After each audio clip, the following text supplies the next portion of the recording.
Hey!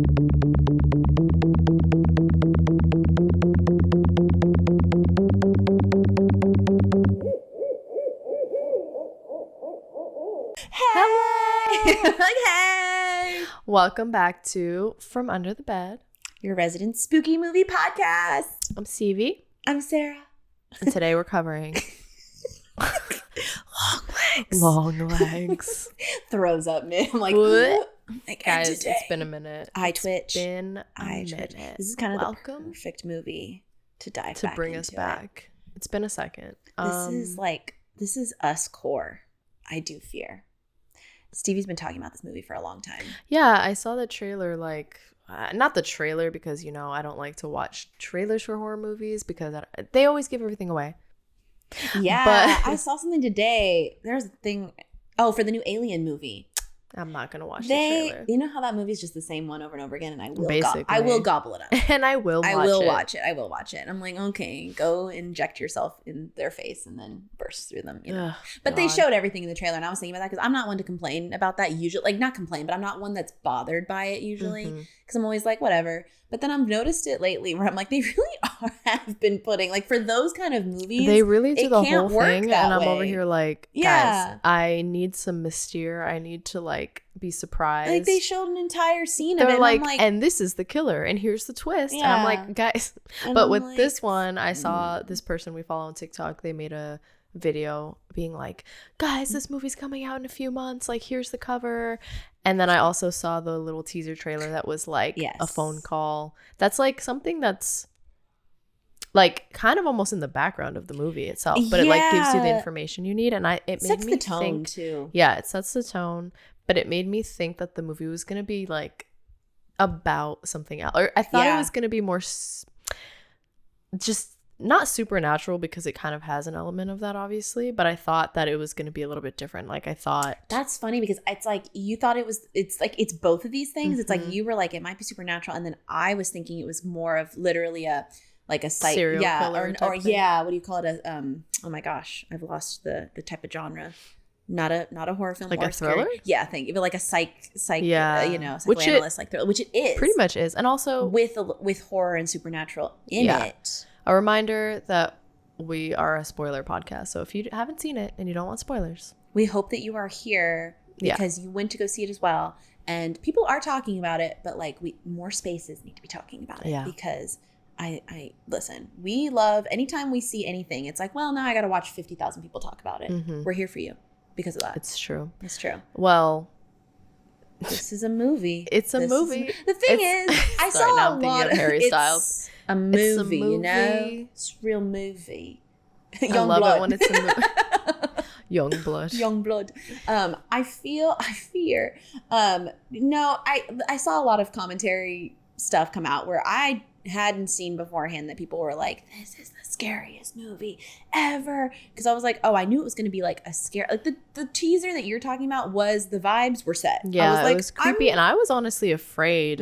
I kept getting like creeped out because we saw it. I wanted to see it the Thursday it came out, and we saw it like the Friday it came out. I'm trying to think. The other showings that you showed were obviously like they were packed, and so this one was not. I was scared. As packed. There was like a few empty. In the front. Like behind us, there was a few, but and like that girl. Okay, wait, talk about that girl because I'm gonna say something else. Well, after.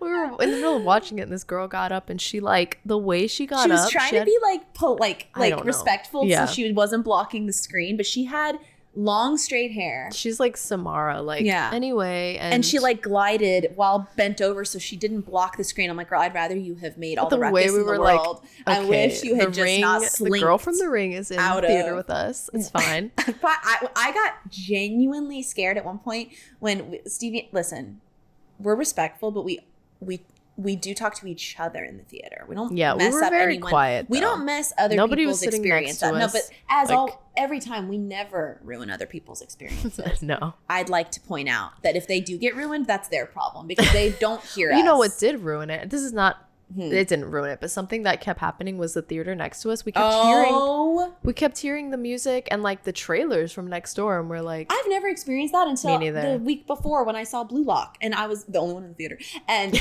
there was like some quiet moments, and literally like I was watching the movie next door. You and the ghost in the theater. Yeah, me and my 3 plushies. Yeah. my anime plushies, and me being like, can you believe the ghost in the theater watching an anime movie? The Phantom of the Megaplex. Please. One day we will cover. But that was, but I was just saying that's an issue. I was like, this is taking me out of the movie. Like, we could hear Nicole Kidman, and we're like, hello? Like, we love her, which they finally did the third version. Because you know how they like, they shortened the trailer, and then they changed it. And she doesn't say, like, the whole heartbreak feels good in a place like this or anything like that, but this one she did, and we were like, because at least it's a middle ground. Like, why do you have to get rid of? I don't understand why they cut it, and like the long one is meant. It's a movie. It's a movie. We're here for a movie, but I don't know. But all I have to say is I got genuinely scared in the theater when at one point it was like dead quiet or something was happening, and I didn't. When I was looking. I did not have a peripheral. Like, I was not even looking at. Well, Stevie. I like went to say something too, though. Well, that's why I brought up that we talk, because we talk respectfully. Mm-hmm. Like, if it's loud, we're talking in the moment. It like gets quiet. We're like we're not gonna just be like, and then I saw. You can hear Mike's gonna be like, and then I saw it, and people are like, hello, no one's talking. Why are you doing this? But it was quiet or something. So to talk, we're getting like close to each other, right? But I'm like this glued. And I feel like it's because I was like freaked out. And then all of a sudden I heard you be like, but isn't that? And I look over and oh God. And I was literally doing this death stare from Psycho, actually. Like, it was like on my shoulder. Yeah. Like, leaned down. You were like, wide, big eye. Hey, but isn't it? And I was like, oh my God. I literally was like, oh my God, Stevie. And I didn't even hear what you said, because I think you knew. I can't remember what it was. You knew I got scared, because I was like, oh my God. You were like, you scared me. It was so funny, because that's how the vibe was set in that. Like, it was freaky. Man. There was freaky stuff happening on the screen. It was. And listen, and in the theater. And people had. In the theater. So it's a freaky theater. Like, it's that thing too where I feel like half the time I get more freaked out by realism stuff, like things that are just like serial killer. What? No, sorry. I was just thinking about how your face when I looked over at you. Literally, you were like, oh my God. Genuinely freaked. Well, after that story you said after that time where that girl in the car next to you was like smiling. Oh my God. So I don't know if I ever told this on the podcast, but after we had Smile had not come out yet, but Us came out, and if you've seen Us, you know they do that weird, like, literally that smile. It is where they look down and they look like in Smile. I was driving one time. I might have told this story on the podcast, but I was driving one time, and then at night, and I was on the phone with my cousin, and I like looked over, and the girl who was driving next to me was like staring like this, like she was literally staring at outside of her driver's window towards me, but like her arms were forward driving, and she was like driving forward, but she was looking at me, and she was doing that creepy smile at me. And then I could tell that she kept doing it. Like, I literally looked over and I was like, oh my God, talking to my cousin. And then we kept driving forward, and I caught a glimpse again, and she was still doing it as she's driving forward, and it was so creepy, and I don't like it. What is that even? How? I don't know if she I don't like it. I don't know if she was trying to be scary, and I hope she wasn't a supernatural being, because it freaked me the fuck. Everyone knock on wood. Here's the thing. Sorry, what? It sounds like if you're listening, it sounds like somebody just knocked. Like, I hope she wasn't a supernatural being. Us every time. Listen, the thing is about that too is, like, at first, I remember when you first told me about it, I thought you meant like there was like a little kid, not a little kid, but like somebody in the back seat, which it's like messed up. But I'm like, it's creepy that it's the driver. She was driving and she's not looking forward, and I'm like, and then when freaking now there's a Smile 2 coming out. We were so disappointed. That trailer, I know, the ending of Smile 1. We didn't cover that, but maybe we will. I remember we were disappointed too, because we were like, we didn't like the implication. The implication. But we were upset how they handled a topic and stuff. I remember. Oh, like, it was a lot I forgot of, like, what it very was, big but on I remember. Mental health, and not because this movie needs to be like a true advocate for like everything. It was just more so we were just like, I don't like the ending. We were just like, and we don't got to cover anything we don't want to cover. Is the thing. Well, whoa, yeah. But we might cover Smile 2. We'll go see Smile 2 though. We're like, and we're gonna go watch that. So scary. Anywho, so that was the theater. I just get freaked out when it's like when it is like a thriller, and it's like a serial killer, and it's something that involves like the strangers or something like that. And then just like anything like that. I know that this was being like targeting like little kids and stuff, which again, obviously disgusting, awful. It's like, but then when it's like, usually when you're watching other ones, when it involves you, like if this had been even more targeted, it's more disgusting with when it was the kids, obviously, but it's like if it had been targeting like women and like doing stuff, I feel like I'd be even more like hits personally freaked out way. Like going home, I'd be like, oh my gosh. And even still, because like we have vivid imaginations, and so for the next 2 days I was like creeped out, and I believe in stuff like supernatural stuff, so no, I was telling Stevie that I went to the Dunkin' near here, the drive-through like the day after, and literally it's this Dunkin' that's near like that, like it just looks, it's kind of abandoned. Yeah, it's like I don't want to say like run down because it's fully operational, yet it feels like there's like 1.5 person working there, and you're like, what? Like it's like they don't even exist. They're understaffed. Yeah, so it's like hello, like the other anyway. There's a person that appears, and I'm like, you weren't here before. And I'm like, whatever. But I went through, and they like on the drive-through, I was waiting, and I just hear. I'm like, oh my God, Longlegs is there. You're and like, he's like, it's him. Welcome to Dunkin'. And I'm like, hi. Like literally complete opposite. Did not let him spook me. I was just like, hey, can I get blah, blah, blah? Pull around. It's this other girl. I'm like, how is there 2 people here when this place is whatever? But point is that I was like, well, I was about to get taken by Longlegs, but I battled him with the power of kindness and perseverance, apparently. Got a donut. And also... And I got a donut. And I got a donut. I was going to say something. Oh, so having seen that little teaser trailer thing, like the thing that I thought that, because it shows like a little girl, it's a father calling the police and being like, my daughter, it's not my daughter, it's not my daughter. And then it shows like the legs being really long of the daughter. Now, the daughter's legs being really long. And I was like, what did she turn into? And what happened to her that made her this otherworldly thing that like killed her family? I do feel like the name is a really good, I don't want to say trick, but it is kind of creepy. Like it's creepy. You think you think that it's going to involve someone who's got like something like that, like supernatural, like you said. You're like, what did she turn into? Is she a spider? My mom did ask. She's like, I'm like, we're going to see Longlegs. And she's like, what is it, about a spider or something? Like it literally. So I'm a spider. So what? So I'm a spider. Yeah, that's his tagline. But actually, stop. I did do an anime poster of it. Yeah. Please. Actually, it's just Nicolas Cage. So I'm a spider. So what? I did see in the trivia that like they call, supposedly, he's Longlegs because the dolls are like short legs because they're small. And so it's supposed to be like they're the short legs and he's the long legs. And I'm like, I don't know if that's true, but that's what it said in the trivia. Interesting. Because I thought it was obviously just tall. His moment where he's like, oh, it's like a literal creeper line of like, let me get down to your level, little kid. And it's like, I have my long legs. Like, kind of like, but if he does say I have my long legs on today. Is that a phrase? No, I think it's literally him trying to pretend to be like, almost like if you were someone who wasn't a creep and you're like, like if you were like, this sounds creepy now, you can't unmake it creepy, but if you were someone who was like working with kids and you're just like, I'm gonna take my long legs off now, boom, like let us sit down, it's like you could see it, which in that context it wouldn't be creepy, but like some kind of song with being like, I gotta come down to your level. I don't know, although but no one really does that around kids. Like it's like, oh, even if you get to their level, it's not about being like you're short, it's like you're you a have child. Short legs. Yeah, it's like, but he does that immediately. The long in the tooth, you know how that's like a phrase, which what does that mean again? Oh my gosh. Old? Doesn't it mean I'm a little long in the tooth? Like or I've been experienced with this, or I know this, like I've been around here a while. I don't know why we keep doing southern accents. And I'm a little long. This is, I know. I feel like it did set it up nicely that immediately, because I was like, when they first showed Nicolas Cage's like face in the beginning without showing it, I thought it was like a woman because of how much prosthetics. It was like it looked like it was like the jowls of an old woman. And he had like makeup on. Yeah. Even the cardigan, like the thing he was wearing, like that could be an older lady's like outfit. So. And then he sounded like, oh, like that. And I was like, oh, please.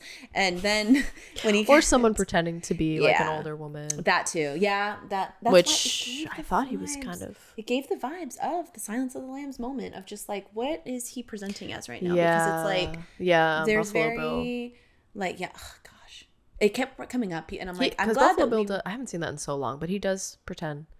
I think so. He dresses like it involved like they showed a whole. It's funny because when I think of those scenes, I forget it's Silence of the Lambs because it feels so different to what the rest of the movie. It's almost like a side plot, but it's not, right? With the daughter that's kidnapped and like with the dog. It's been so long, I haven't seen. But I remember in the basement and everything, which same thing too with him in the basement. So I feel like the man downstairs. And it felt almost kind of insane to say that at first, to be like, this reminds me of Silence of the Lambs. And it's like, because so much imagery from Silence of the Lambs isn't that. Like, there's clearly not somebody behind a cage, like, being interviewed. A Nicolas Cage. And yet, it was iron. It was penned. It was not iron. It was law. It was, what is it that he ends it with? It was law. He's like, I'm going to steal the Declaration of Independence. You see? Man, never disappoints. Iron. Never disappoints. What was it that right after we tried? Nicolas Cage. Oh, yeah. Just like the name, though. Like, it is, I know people have been praising the marketing of this movie a lot. Because they're talking about, one, how those were the teasers that were released. One, Nicolas Cage is not mentioned. That's how I like it done, because I didn't know either when I saw him, and I was like, and you're like, oh yeah, I thought you knew Nicolas Cage was in it, and I'm like, I tried to go in as blind as possible. But that's like then it did its job. They did the way they should do. Someone in the comments on something was like, are y'all they're being rude, where they were just like, if you go to the IMDb, you can see that Nicolas Cage, and it's like, well, duh, that's not the point. We're talking about it reaching the general public. Like, someone's going to be hearing about it from the marketing that's going on, and they're not everyone is us crazed going to IMDb and immediately like, who's in this? Like, the general public is going to be, that's into scary movies, are going to be like, oh, I want to go see that, and more than likely be like, oh, whoa, what? Like, Nicolas, like, they're not going to go, not necessarily know that this is executive produced by Nicolas Cage and they know all the list of cast. Wanted it to be that way on purpose. So it's like, I like that they think about the marketing and stuff like that, because obviously it's important.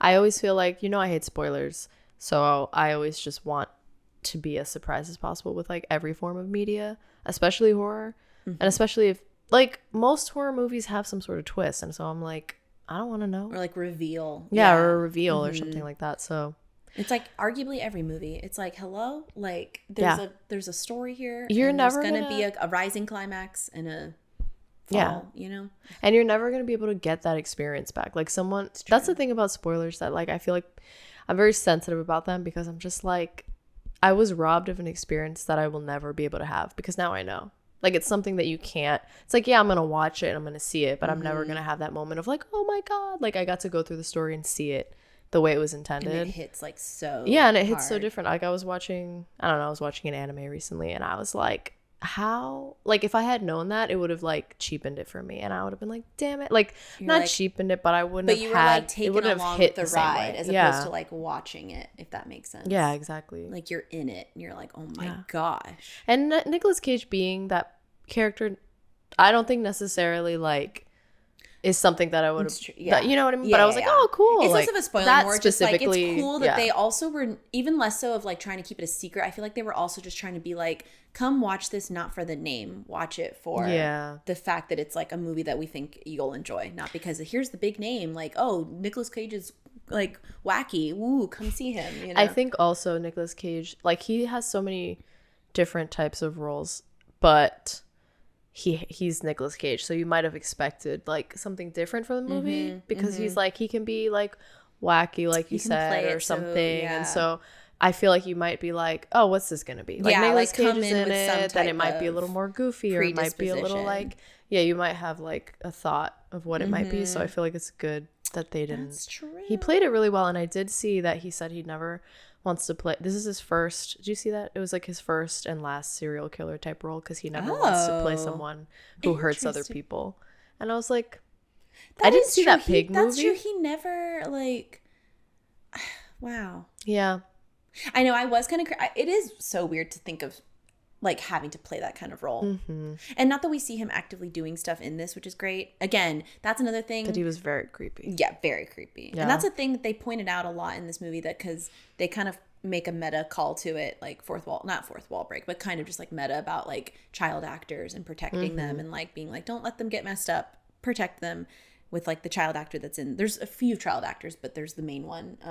And I feel like a lot of productions these days are trying to do that, where they're like, we need to preserve these people's like childhoods. Like, they can be child actors and like giving a performance, but we don't need to have them splattered with blood, and we don't need to have them like drowning in like a death scene where it's like, okay, but, and I know that like with a House of Dragon, like they'll use prosthetic, like fake child if they need something like that. And then for other scenes, it's like clever editing of just like, they're not even there while they're doing this other part, which I'm like, that's nice. And I feel like that can take a lot like that can make sure that the actors who are playing a creep can be like, listen, I'm already in this headspace. I don't need to have that aspect of feeling like I'm actually traumatizing somebody. That too, for like the other actors around the child. But I've seen that with a lot of horror movies. Like obviously we've talked about the Babadook and how they did that with that kid, and they didn't let him know he was like in a horror movie. And also I feel like even back in the day I'd hear actors talk about how when they were kids, they're like, about The Shining, that he had said. He's like, I thought I was making a family drama. I didn't realize it was.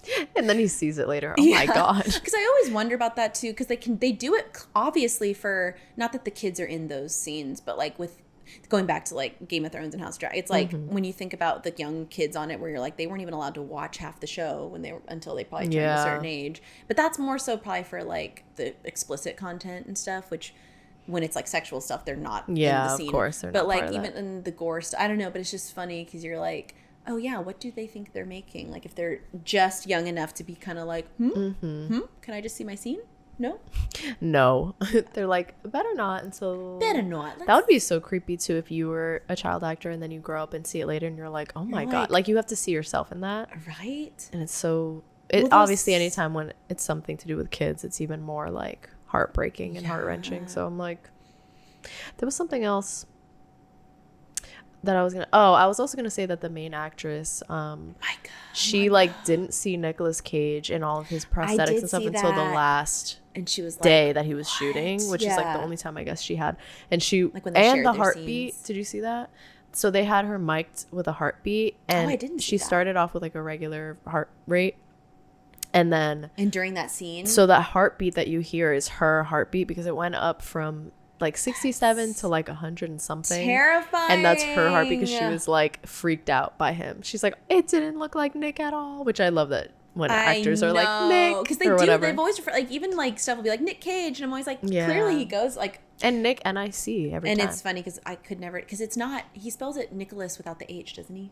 I think so. So it makes sense too if they were like, just do Nick. But I feel like they'll always be like, and add on a K. But like Nick, that's cute. Nicholas. I know. I can't even imagine someone being like, hey, Nicholas to him. Nicolas Cage. Nick. And he's like. In fact, it's just Nicolas Cage. I don't know what we're doing here. What's happening? Or Nick. But we're not on Nick. Which that's not even his real name level. Though. Cause, right? Yeah, he's a Coppola. Yeah. Crazy. But what's his first name? This I don't know. Maybe I don't even know. I think it might actually still be that. He's like it's Coppola. Because my first Cage is what he changed, right? Yeah, I think so. But I love that. Love that for him. He's like, listen, I am Nepo, but also here I am. I know. I like how he's like, and I'm still gonna do what my family does. But right. You're not gonna know. I love. But Micah, and we're all like, we know. I know. We're like, we know. Me, I'm like, I figured it out later in years. Wow. He's like, I think we obviously I know. He's like teenagers or whatever. We're like, okay. But Micah Monroe, though, I'm glad you brought her up. Yeah, because that was to me what when you mentioned it a few weeks ago or whatever to go see the movie, I was like, oh, that's the one with It Follows girl, which I've seen her in other stuff too, but like more that's so what just I always like, think of her from. Yeah, like she's come out in like random stuff, and I saw that random movie she did that it was like a web series on Quibi. Remember Quibi? Quibi. I think it was Quibi and not one of the other little catchy phrase ones. It was that one. Right? That was the one where they're like, pick it up and watch a 20-minute episode, and then it keeps going, and it's like, what was it called? It was with her and Dane DeHaan. You know him from he played Harry in the Amazing with Andrew Garfield's Spider-Man. So like that Venom no, not Venom, that Green Goblin. Yeah, whatever. But I love him.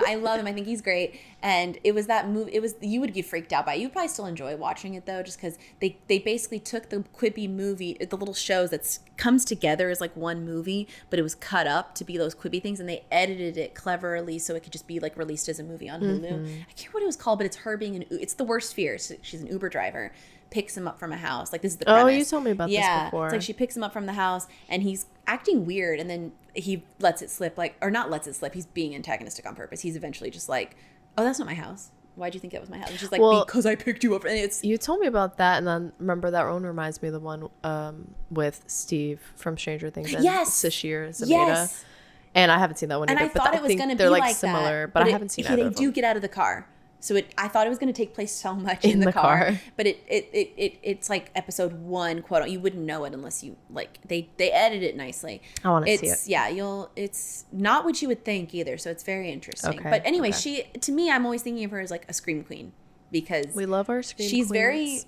she's got such a nice, but almost like she's not a screamer though. She's got such a calming she's presence. so quiet, and I love because it. she had brown hair in this movie, and we love It Follows. Okay, supposedly a second one is coming out, and I'm so excited. It keeps following. I think it's called They Follow. Did you see that thing where Jeremy Johns was talking about that, where he was like the new Twister? He's like, we're really going back to the 90s and the 80s of naming things. It's like, just add an S. Twisters. Sequel.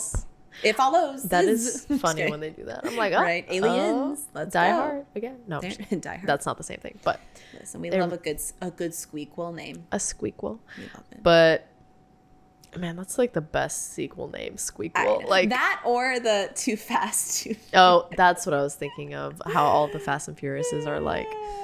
What did they do in Shrek 2? And Furious, Too Fast, Too Furious. Too Fast, Too Furious. Fast and Tokyo the Drift. Fast and the Furious, and I'm like, what? What is happening? I know they're like put it the. I know, because I think at the American Idol sequence in Shrek 2, and when he's like, we could have, or there's like that, it was the menu page, and it's like randomly Donkey being like, why did we name it Shrek 2? We should have called it, and he like just lists off a bunch of funny things, and I think one of them was that, was like Shrek 2 Shrek. He says something like Shrek Tokyo Drift. Like I don't even know what was out at the time. I don't remember, because isn't Tokyo Drift like the third one? Yeah, so it had been out, I think. And it was just so funny.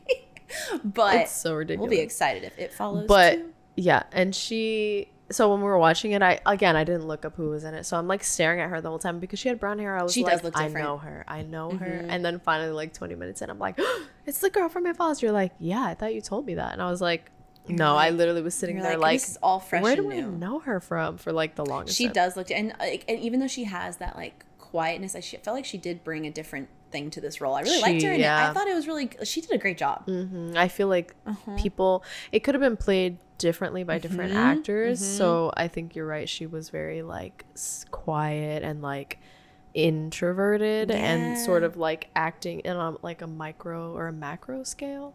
Micah Monroe, right? Macro scale. Micah. I really, and I like how she, like you said, that's a good point. It could have been played by multiple. I was thinking that actually at one point where I was like, this could have been, and this is not to say like a stereotype of like I could have been annoyed by this kind of character or whatever. It's just more so like even when she made mistakes, or even when she did stuff, or even when she let something, she's never gonna have a moment where I was just like, girl, like, I mean, there were parts, but it didn't make me like dislike her or feel like she was a caricature of something, being like, well, I'm just a girl. Like, I know that sounds bad because believe me, we love just a girl characters. Yeah. It's just more so that I think it could have been played differently, where it didn't seem like it would fit with her type of, her trauma, her backstory, her everything, that if she were to kind of act out a certain way, it could have just been kind of like, okay. I think usually in roles like that, like there are characters who could be like louder or something like that. You know what I mean? Where she's so very like, anyways, I'm sort of just like reacting physically more so than like yelling. I feel like they meant, and I hate to bring, like, I don't hate to bring gender in it, because let's talk about it, but because again, it's not about it being like, oh, we love a scream queen, we love loud women. Be loud. We're not saying that it's bad to be the other way, but it's interesting that they did it this way. But I think it's cool that you can I think almost she's playing it as if she were a man. Like as if she were like the main character just existing in this thing, which again, there's a lot of nuance to that. And there's a lot of stuff, again, like we were saying, like she's got a lot of trauma, a lot of like it just fits in general, does not matter gender.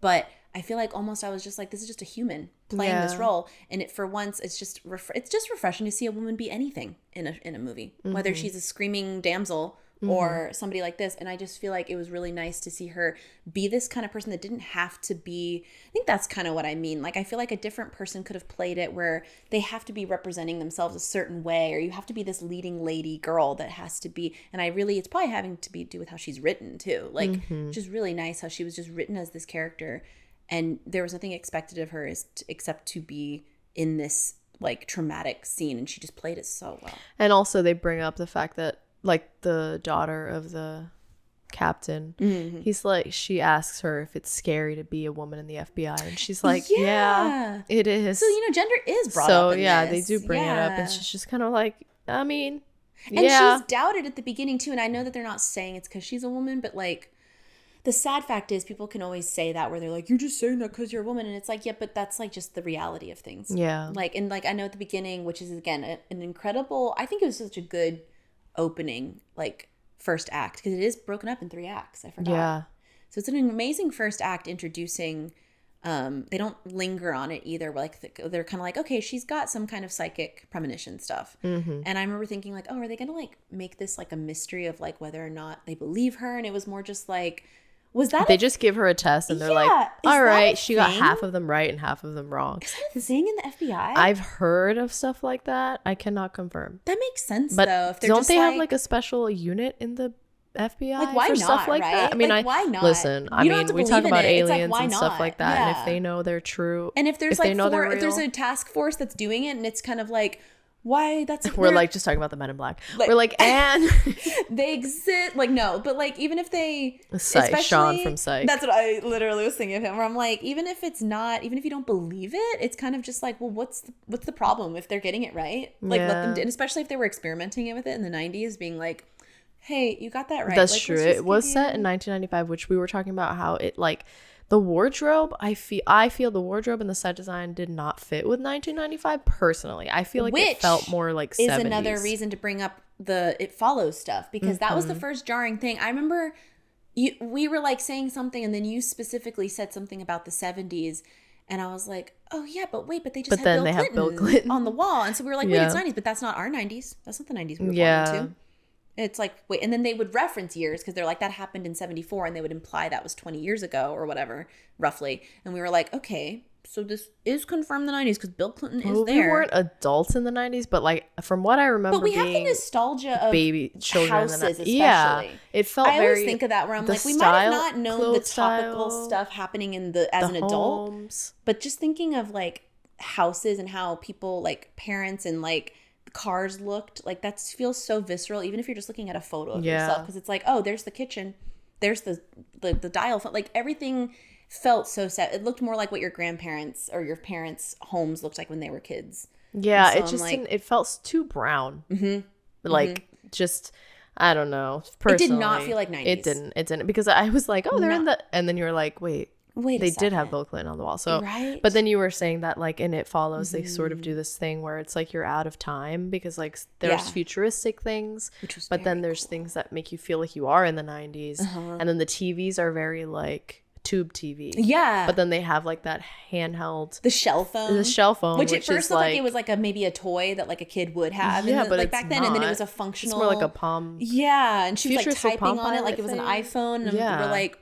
So you're like, that doesn't exist. And it's like, where does that exist? It's like in the future. And you're like, oh. Which I love. It was. Could talk about that movie all day. Made sense too of like how they were trying to like make you feel like, is she dreaming? Like, is this even real? Yeah, everything and felt at first, dreamy. I thought that that's what they were trying. I was like, is this by anybody who was involved with It Follows? Which maybe somebody on the team might have been because they got her. Maybe, I don't know.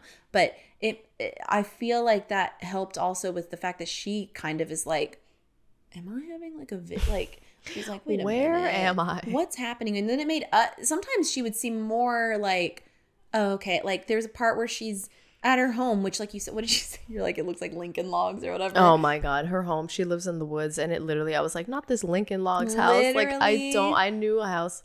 There's a house in like where I grew up that looks like that from the outside. And I'm like, can we not? I'm like, why do you? It's so random. I thought it was gonna be like a family like home at first, but then I forgot she had like that's not her family. And I'm like, why are you living the most open? Like it's like a cabin in the woods, but there's a part where like Longlegs shows up and she acts like it's like not normal, but she almost just kind of like, well, let's move forward and take the clue that he gave me without telling anybody where I got it. She literally went out. It's like 3 in the morning, and she gets like clearly she sees someone in the woods from outside. Which I hate it when people have all their shutters open. I'm just like, can you please full brightness? You can see exactly what she's doing. Yeah, at all and then times. She sees something creepily just standing in the woods. Theater, getting up to go to the bathroom. It's the girl from the theater. And Sarah, also, you were like, listen, it could be what did you say? A Wendigo. A Wendigo. I would assume the moment I saw it, I'm like, that's we're like a Wendigo. Supernatural. Get out. We're Sam and Dean. Yeah, like, literally. And what she does is she just steps right outside and goes outside and goes into the woods. I'm like, I know she's an FBI agent. Immediately I know goes. that. I'm like, girl, that is. I don't care. But regardless, who that is. It doesn't matter if she's a woman or man or any gender identity. Why are you going out there? I feel like they make too many assumptions. But I understand it's like thinking she's an their FBI training agent, will help them. But I'm though. like, girl, how will it help you if you've got no cover, you've got no advantage, no backup? I guess at the end of the day, she's like, this is what I do. I'm gonna go in. And just like she does at the beginning where she goes into the house knowing that there's a serial killer in there, like she's going back to the beginning, it feels like that was a great establishing of how she's just like, let's go. It fits her character. She's gonna do it, but it stresses us out because that opening again, because that opening is perfect for setup, because it's like showing how she's doubted because her partner, who is like harmless, but he's also kind of like, why? He's in Shogun. He's like kind of trying to, he was in Shogun, which I haven't seen yet, but I did see he was in it. There's like one white guy in Shogun. Maybe it's what? It's not him. Yeah, that's weird. And also I remember telling you, I was like, he has such an intense bone structure.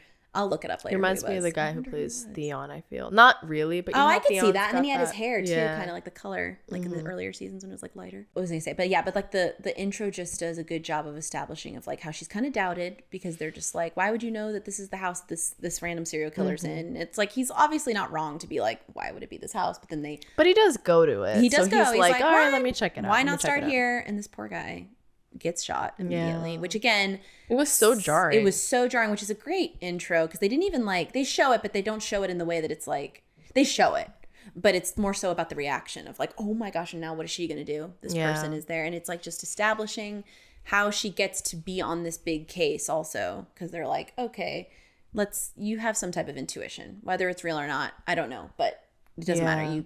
You find things. So honestly, I like that. If that's how the FBI operates, they're kind of like, listen, whatever works. Or at least in 1995, I guess. To go back to the creator stuff, though, the director. Yeah, we haven't even talked about Oz Perkins. Oz Perkins is the director and the writer. You, dear reader, might know him. Dear listener, dear as reader. As in Legally Blonde.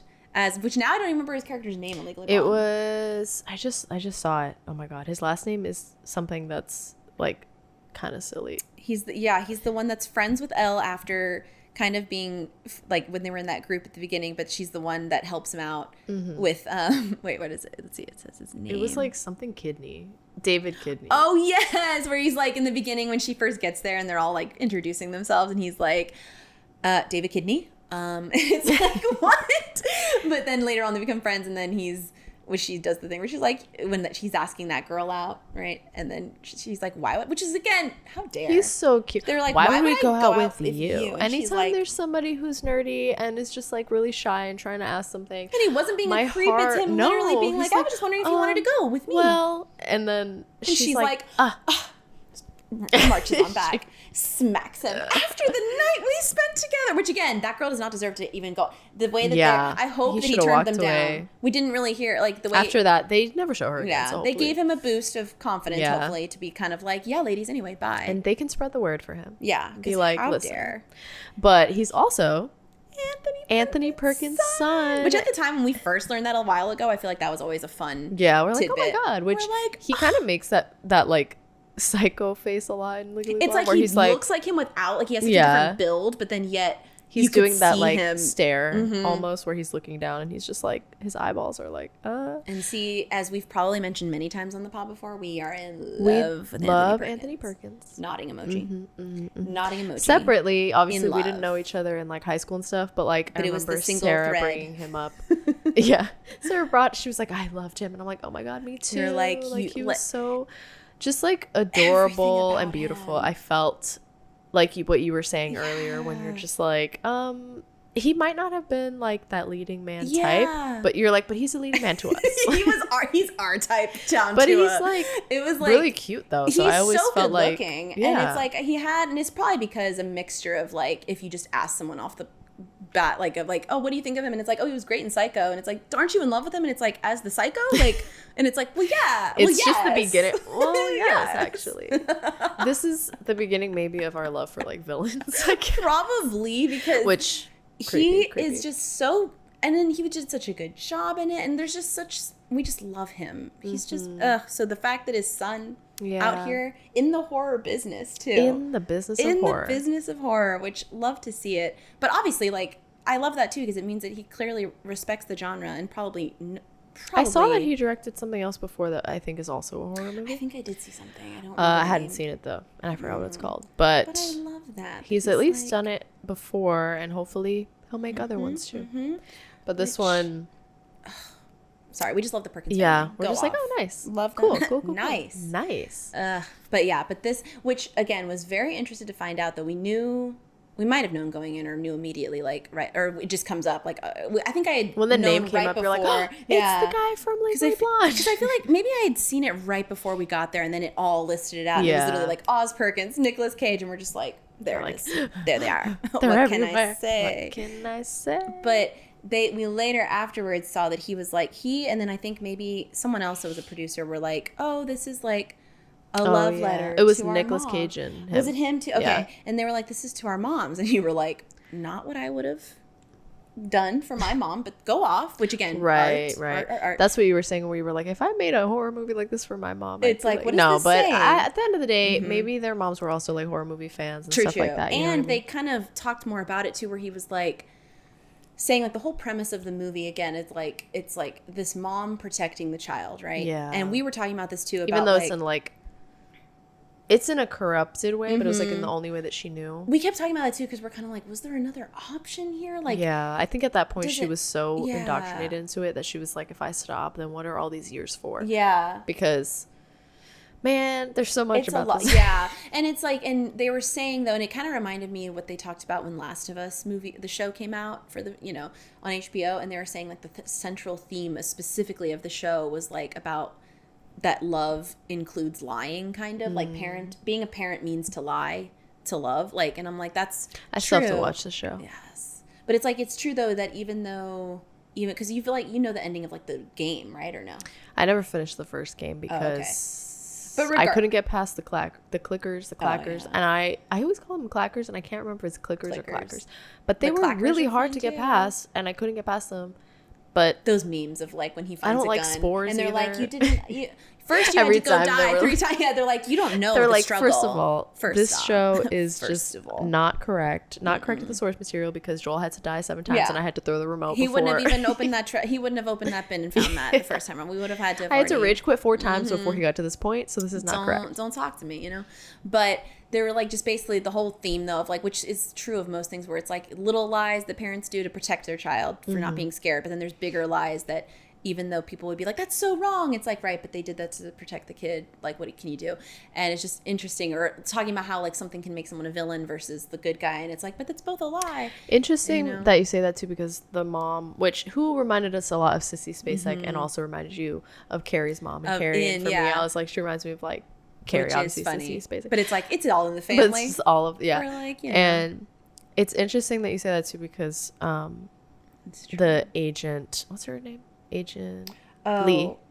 Lee is her first name? It's like Lee Hodgins? Harkins? It reminds me of, it almost sounded like Lee Harper at first, which Lee is like Harper, and also then reminds me of Harper from Stranger Things. All of them together. All of it. It's all a rotation. But she tells her mom, she's like, okay, her mom literally says like, okay, but those are not things that little girls should bother themselves about or think about. And she's like, but I'm not a little girl, I'm an adult. And that's when she's like, you were allowed to grow up. You were allowed to grow up. And she's like, what do you mean? And that's also after that, now that she's an adult, I feel like that now that she's part of that case and she's going through all that stuff, but also that comment to her mom was probably like, okay, well then now I can tell you. Yeah, it's like now I can let you know. I don't have to protect that anymore. You can maybe handle it because that's all you're like looking at and stuff. Which again, it's funny too that I was thinking more too of how the mom kept saying like, are you saying your prayers and stuff? And I couldn't tell if that's because the mom was also just like so into the guise of being like this nun of like, I think even too, because it was,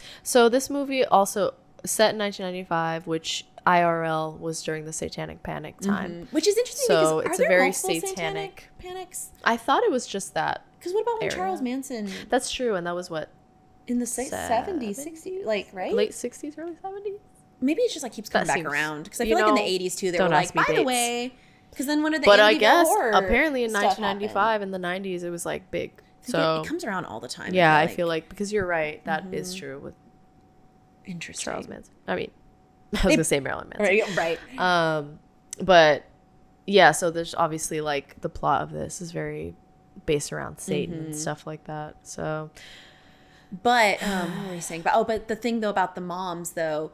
But the prayers, like I think. Yeah. Oh, sorry. That's yeah. I'm like, why did I bring that? It is because of that. Because I'm wondering too, if because she knows it's like, well, we're kind of fighting against Satan here. Like, say your prayers. But then she's like, is that even doing anything? Like, you know what? Never mind. I'm doing it. Yeah, like, I'm the one who's doing something, not the prayers that we're saying. I feel like that's what she was thinking. It was interesting how she went. I thought she was going to be more of literally like a Carrie's mom kind of thing. No, you have to. And instead she's like, you're right. And they don't do it. She's like, they don't do God. What did she say? She literally said God in it. And a goddamn thing. Yeah. And I was like interesting choice of words when you're talking about. Switched real quick. She's like, okay. Never mind.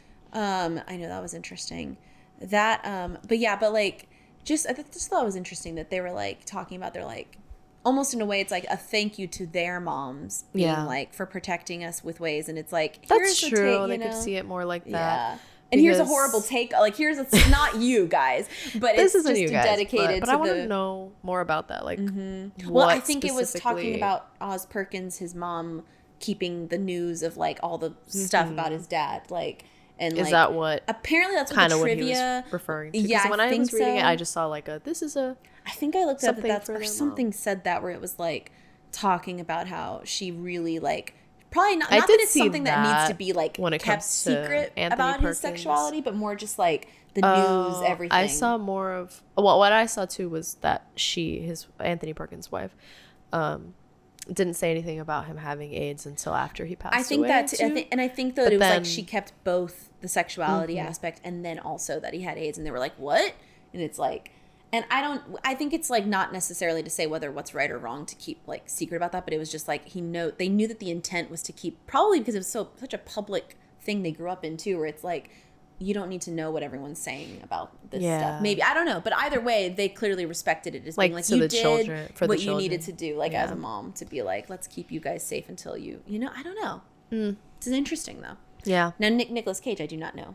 But he's just like, anyway, thanks, Mom. I do want to. Thanks, Mom. Thanks, Mom. We know you love horror. Right. Ooh, eerie. Creepy. But yeah, I don't know. Like, I feel like the movie I thought at first it was not going to be full on supernatural towards the end. I thought it was going to be more like, it makes sense that the main character can have this intuition, have these premonitions without it being full blown, obviously, like supernatural. And we would continuously see the horned like devil situation throughout the movie. And I did see that there were like obviously the triangle, and then we saw like 666 was in there a few times. And it's like, it makes sense if it like related to just like Satanism and like somebody was like leaving clues and stuff. And then I thought maybe her seeing the horned thing was like just her feeling this presence. But it was there. Supposedly, I mean, now we do know, like it was there. Like it has been with her, and we're like, oh. And also, I don't know. It was just, it was creepy. And I saw too that they had a lot of like misspellings, and that was supposed to be like a little nod to the Zodiac Killer, because the Zodiac Killer would always have like misspellings. Interesting. And it was just like a lot of like little details that I'm like, oh, that's interesting. Huh. Yeah. You know, what was I going to say about I feel like the plot of this is, the thing with the dolls is so interesting, because I think I thought it was going to go somewhere else entirely. They were creepy. Right? It's so weird, the elements all coming together to make this plot what it was. Because I'm just like, these are so random. Yeah. And then just the fact that the mom is like, anyway, by the way, like, it does seem like there are a lot of elements, like you're saying, that are just like, wait, and they all came together into this plot, and you're just like, what? Like it like they all just came, and you're like, what? Like it like makes a hodgepodge of things, but also what? That is not what I would have thought. Like, it's not like it was kind of like, they don't know what they're saying. They don't know what you're saying. They don't know what you're saying. They don't. And it's like, it wasn't even that it didn't make sense. It was more just like, oh, what? Oh, okay, that's where they went with that. Like, and it wasn't like that aspect didn't like disappoint me or anything. No. It was just like, what? And then I want to know why, because also the actress who plays Sabrina in the like Chilling Adventures, Adventures of Sabrina, right? I haven't seen that either, but I wanted to. Kiernan Shipka. Yeah, I want to watch this. I love her. But I saw her in Mad Men, which is so funny. She was like, I saw her in that Totally Killer movie, which when I saw her in that, I'm like, hey, it's Sabrina. But the doll that they make of her, did they explain why they buried her? Like, they put her in a box and they put her under. It's weird that was the failure of killing her, and they don't really talk about what the repercussions of that were, because she just wasn't home. So and then he's like, well, I'll just let you live. And then later when he comes back, because they were like, oh, he's been doing this for 20 years, But then was she the last? Who was I know the it's like last one before we got to this point? Because if she didn't die yet, that was the No, he went to go visit her. No, yeah, because there were other killings between that girl that was like 10 years earlier. Yeah. 20. That was 20 years earlier. Isn't that crazy? Because that's what they said. He was like, oh, this was 20 years ago. And I'm like, how old was she? Wait a minute. She must have been like 6 because I think she's like supposed to be like 26, even though she looked like her. Yeah, because she looked like she was like in real life she's like 23 or something. But she's like fine. But like interesting. Because he was like, oh, it was 20 years ago, and I was confused because I was like, wait. And I guess she's supposed to be like kind of shrunken into herself. Yeah. But it is weird because you're just like, so she's been obviously traumatized in this place and then was catatonic essentially until he came to visit. He came by. That was so funny too. That was another thing. We're like, is this the 90s then? Because the way they're like, do you take ID whenever they come to visit? That's a great idea. Again, we should create the FBI. Like literally, these are when things get implemented. Oh, they killed somebody. Maybe we should check their ID. They also like I don't know. They casted this girl at one point where Longlegs goes into like this shack to buy something.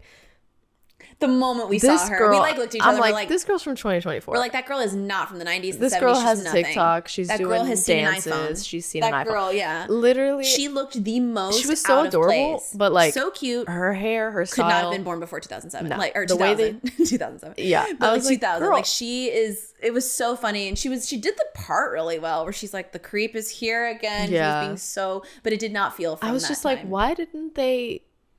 I don't know, do her hair differently. Which is like we were saying outfits, too, that like her hair, it almost could have looked like that 60s, like 70s, like straight middle part vibe, but then her face. Because it's like that now too. Yeah, everything's I'm like, come back around, so we're like, you're just anyway. Here.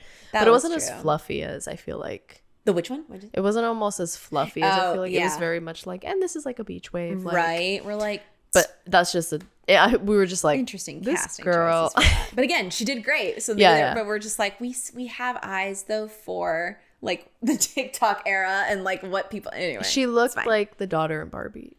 Same hair, same like oh my gosh, yeah. Type of same vibe. Know, Gen Z looking same vibe. Like very brings that and you're like, hold on. Like that's a Gen Z child. What's like she doing? Literally that joke of Ben Affleck in the Shakespeare in Love movie. They're like, I'm sorry, this man knows what technology is. It's like don't. It is interesting how certain people can't be put in period pieces, or if they are, we're just like, I mean, we're like, hey, the what's Leonardo DiCaprio meme, like, hey, wait a minute. Meanwhile, Keira Knightley, she's in a modern day thing, and we're like, are you sure you're not from a aren't period you a pirate? Piece? Yeah, aren't you literally in Jane Austen? Or literally in yeah, we're like, hold on a minute. Much to think about with how. The thing is too, because we didn't mention that her captain agent, what's his name, Blair Underwood. Yeah, he was great too. Yeah, he was great. The thing is, they introduced him, which as soon as they introduced him having a daughter, we're like, okay. And well, because they were like, to our birthday party? She gets invited to the little girl's birthday party because obviously, you guys, assuming you've seen this, the whole thing is that like the serial killer is killing families with daughters that have their birthday on the 14th. Yeah, the common thread is they're always born on the 14th like of a month. Of that. And within 6 days of or something of that date, they're killed. And it's always usually, I think, always the dad that somehow kills himself. It's kind of like an Amityville vibe of like, but there's like, what did something possess him? Like how it doesn't make any sense. And they're like, it doesn't make sense because then it looks like there's no forced entry. It doesn't make sense that he just like.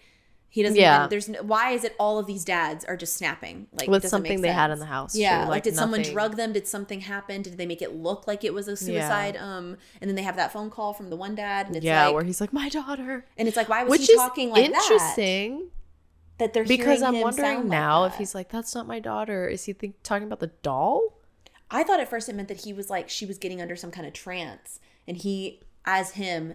Rationally under this spell is seeing her as like a demon. And so he turns I into thought this, at first like he was seeing her as something else. He's like, oh my god, and so that's what like the doll or whatever it is possessing is warping his reality, and he's comes like, oh my god, as him just like killing her without any type of. But now I'm wondering if it has to do with the doll of like, oh my god, wait. Like, at you know what I mean? When they brought the dolls in, I first thought was like, are they going to trip something up here where there's like not actually little girls and there's I could not tell what was going to happen with the dolls at first until obviously and like, it's funny because we were talking about recently the American Girl doll. Oh my God. The moment she was pulled out and wearing an outfit that I'm like, that's what is it called? Oh, the like Just Like Me. Yeah, Looks ones. Like Me, or the one that I had that I was like, I had that outfit. That was literally. And you were like, is that not Samantha? I know. And I'm Samantha. Like, that's my. What is it called? It was like. It's like something. It's me, something cutesy, but right? Like not a mini me, but like. Me too. No, it's not that. I don't know. But it was like, yeah, but it's like she was pulled out, and I'm like, maybe this is the 90s, early 2000s, because it looked just like the outfit that I had with mine. But yeah, like when they brought the doll aspect in, I just did not see it going that direction of like it being this like conduit. What does it say? It's Truly Me. That's what it's called. 18-inch dolls for girls. Wait a minute. Is this a bigger version? Is it a bigger doll? A bigger doll? No, I think that's what it says. Wait a minute, let me see. Truly Me. Choose a forever friend. Ugh, I'm scared. Stop. I know. Wait. Do they not have? Why did I think it was called something else? It says Truly Me, originally American Girl doll of today. Shortened to American Renamed Girl. Just Like You in 2006. Renamed to what? So they've had a lot of names. So Truly Me. Was it Just Like You? Although that's when we were already like right. Older. I feel like it wasn't. Let me see. Me doll. Create your own doll. Was it always called that? That's kind of crazy. We'd literally have to find like our old. I know. I'm telling you, when I found that Reddit post that had, or like the site that had everything of the old catalogs, I felt transport. Remember when I looked up the outfit and you were like, "That's just an outfit," and I'm like, "This outfit." You're like, "This changed my life. I need this." Stop this. A long unhinged rant. American Girl doll on Reddit. Yeah, it says need it. Changed to Just Like You, but it used to be Girl of Today.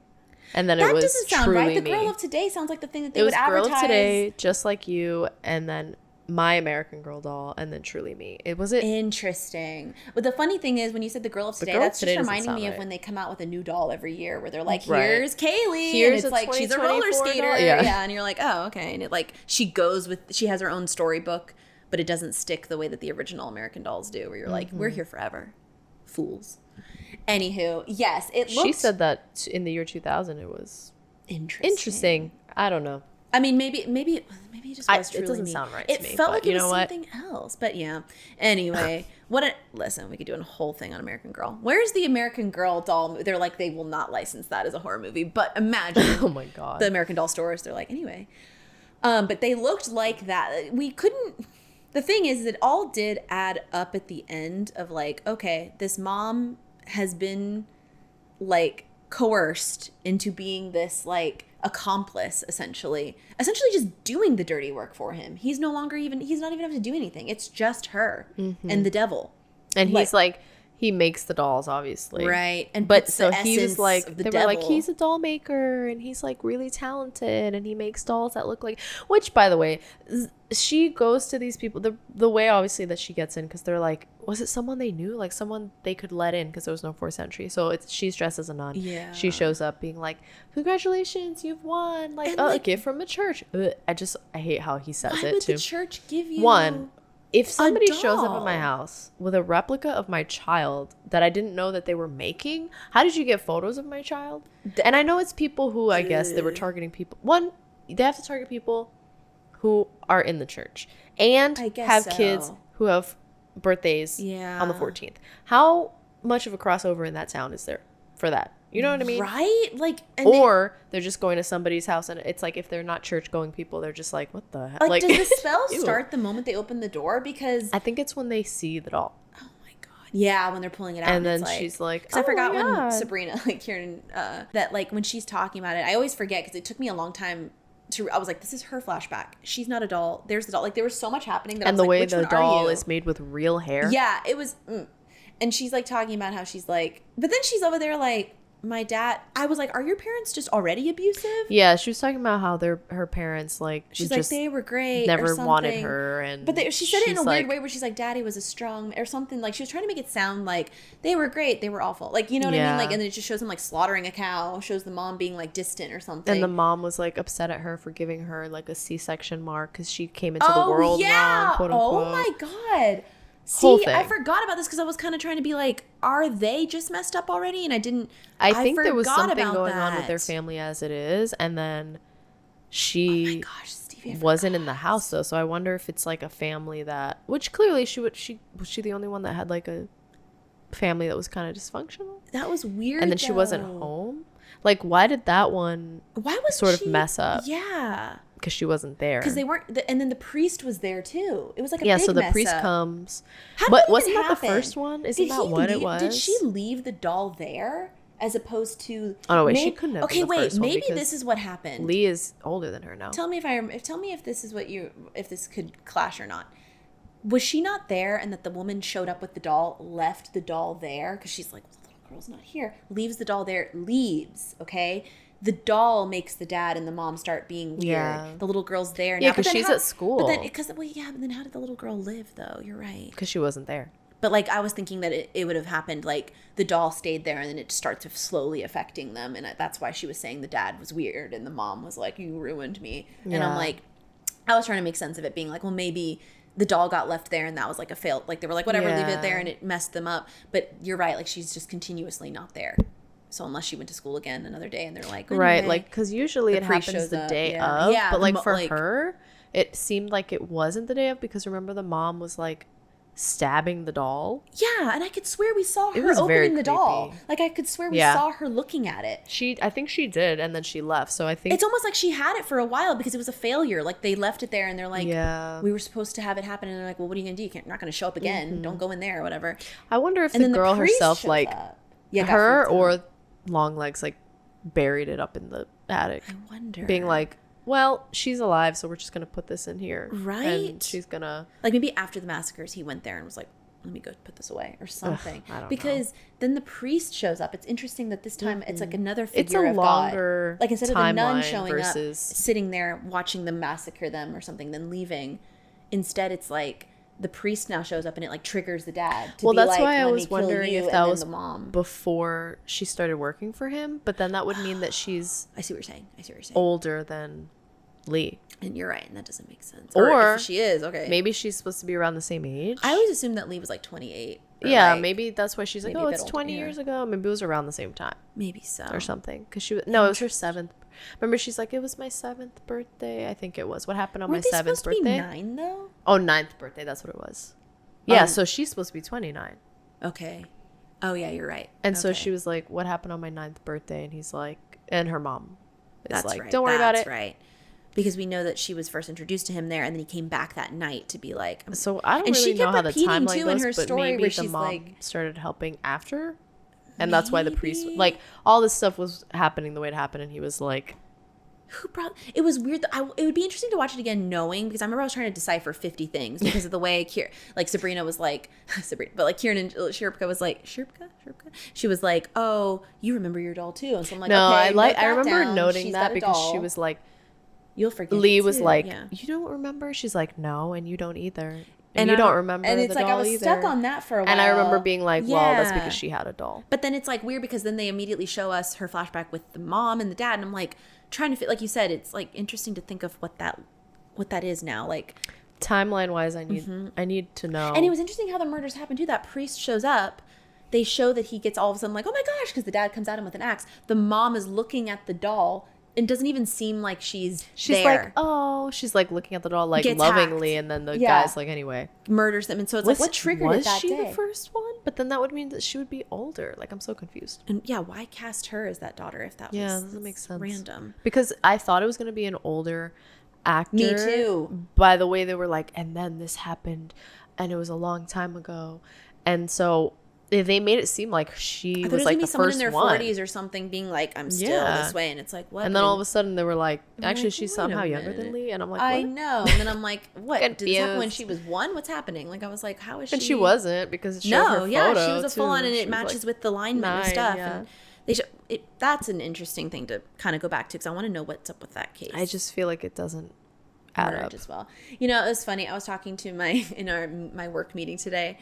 I was talking to, like, it was literally my thing to introduce the meeting was talking about media every week. And I'm like, anyway, like, that's not even assigned to me. It's just like our thing. We like talk about like wins of the week. And I'm like, I'm here to talk about, I was like, this is the AV club. We talk about what I watched this week. And everyone's like, cool. And so I was like, watch Longlegs, girl, fine. Anyway. And my manager had seen it too. And she was like, you know, they kind of just, and we were like not giving spoilers or anything, but we're just talking about how we're like, you know, I wish the ending was different, like whatever. And then she was saying like how it gets like the way like all of the like kind of like an expositioning monologue kind of thing. I feel like maybe not. I had said exposition. When the mom starts talking it's about interesting, and she didn't like that part as much. Like she was kind of like, they just randomly had this part of the script in here where it's like, what? Like they didn't make sense like, because she's just kind of like going back over what had already happened. She was thinking it seemed like something the actor would just know. And you know what? I think she's actually right, because I think I read in the trivia that they were trying to figure out if that was okay to leave in or not, because they were like, would this character know this? Yeah, and stuff. And they were trying to say, like, how can we give this information without this character? And they're like, let's reframe it as her telling a story. Like, because obviously it's like seen as a bit. So it is like clever in a way. But I do see how, like, if at first you're kind of like, what? But at the same time, if she's working with someone who's working with Satan, who also has like eyes in these dolls, I feel like she would know. That's true. Yeah. Like she would be like, well, the information has been fed to me. I think it was more so she was just kind of like, anytime there's a long monologue of just like, oh, now you're explaining it, like, and here was my plan all along. No, it's fine. But it was interesting how they framed that. They were like, anyway, she's going to be, and that, it was, I think a lot of the movie, a lot of the time, I was trying to just figure out what, like, was not because it was too confusing, but I was like, wait, let me go back here. So she, like, when she was telling her the story, I'm like, did she actually tell her this? Is this something that was because at one point mind, it looked like she was telling her, and honestly, the whole thing is that the doll, like you said, makes the little girls forget or not see what's happening, so that there's like traumatic things happening, but the girls don't see it. But then it's like, what's the point of that if they usually kill the girl? Yeah. If not for, because they do that. She says that, well, originally I think it's only Lee that the doll does that for, but then we see like the other girls forget too.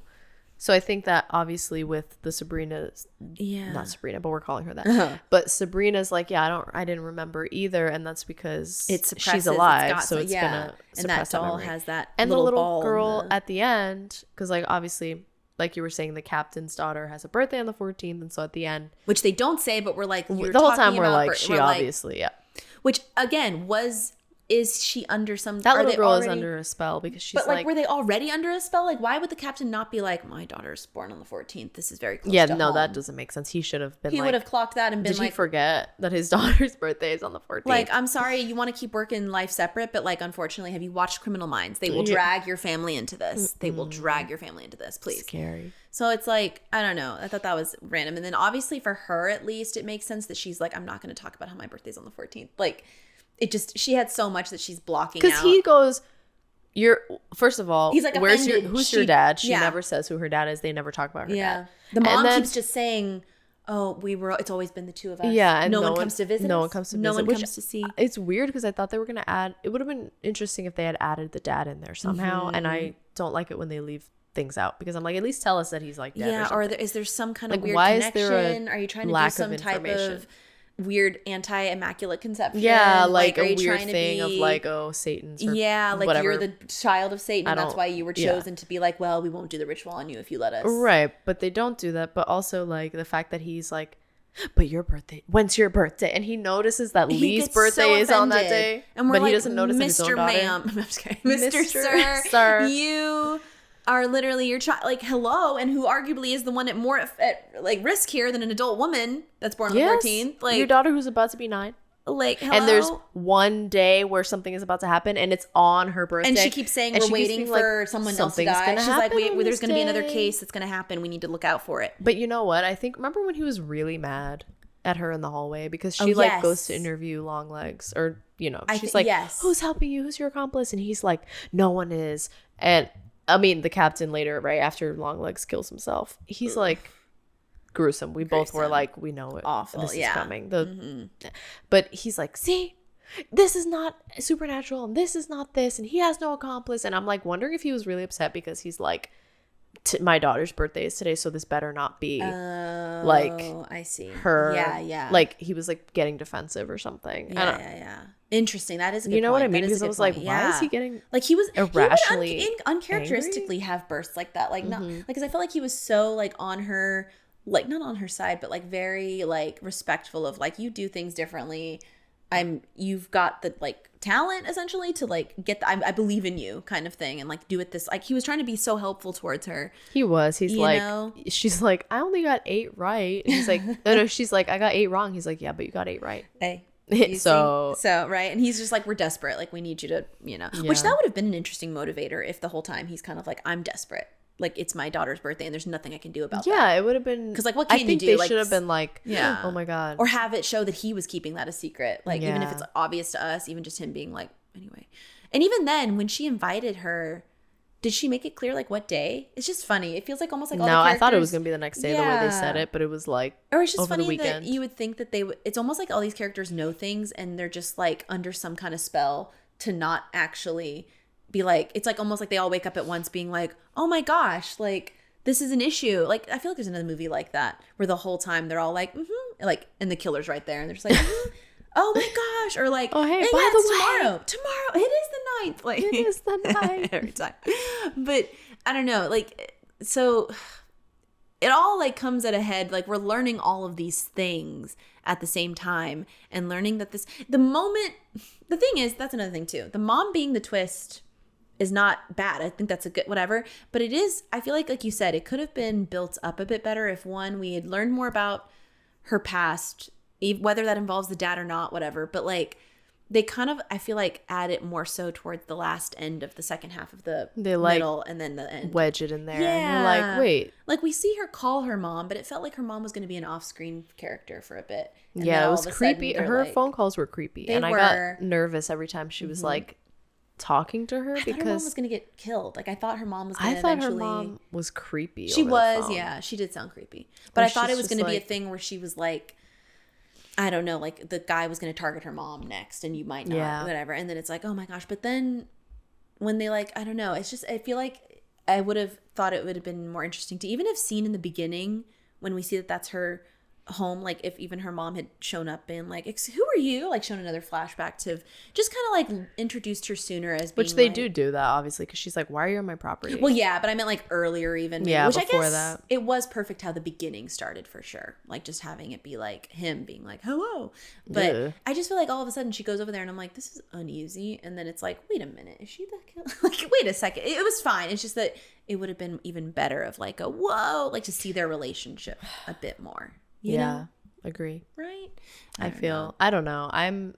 It's interesting. I don't know. I always want more information. Like I said. Like we say every time, we always want more. We're never, and I know never give us less. Okay. There's beauty in knowing what to cut out. I get that for sure. But when it comes to just it's like obviously they can't drone on forever like we do. But like but then there's a difference though between like even like that thing of the criticisms of like this monologue she's giving, right? And her kind of saying like, oh, you've got to do what you have to do. I had to do the mom knew what she had to do. Like she's kind of doing like in a story. It was a lot of telling us and not showing us. So I would have rather have seen having her like show this connection, whether it's like not even necessarily a healthy connection between her and her mom, and maybe she has mixed feelings. Seem towards distant. Her. Yeah, and obviously, like, and clearly there's a trauma there that there's even an issue there. Lee doesn't realize is a trauma necessarily, and she's probably just like, my mom is unmoving in this house that's clearly becoming a hoarding situation. And okay, but I feel like it would have been interesting to have seen, because I feel like that was the thing. Not that we're not ever not convinced that a mom would just completely do something to save their child. I think it was more just like, oh, okay, like she's kind of an interesting mom that we didn't really get to see much of as a normal mom, quote unquote, except for that scene of her being like, what are you doing here? I liked seeing her be her mom, like when she was younger, and be protective in that way. That did make, yeah, and I like that actor, like she transformed into that very well, because she comes off as me feel safe when she was being that way towards her when she was a kid. But then when she was older, she wasn't like cold per se, but it's like she was just kind of like, she kind of had that kind of thing. I told you, they were both, she was kind of cold towards her mom. So, and she had that kind of, like, speaking of sissy, like a spaced out, like kind of like, she's like, where it seems like she's more she just did like have, well, because of the trauma that she had too. Because she's like, I had to deal with all of this stuff and I don't even know. Obviously, and they showed her doing them and getting sick after, which obviously that, and like the, all of the mental stuff that she had, and she was like, I never threw anything out of yours, by the way. It's upstairs. It's almost like she was like trying to get her to figure it out. like she was trying to be like, break this spell. Even when she comes into the party at the end and her mom's just sitting there staring at her, it's almost like a do it, you won't, like you need to kill me. Like you need to stop this because no one else really can. Like it's going to keep going, you know? Yeah. So maybe that was kind of that vibe of her mom being like, I need, stop, it's the audio. I need you to kill me. We'll use that audio. I need to hear these words. Oh, I was thinking that one. It's like, excuse me.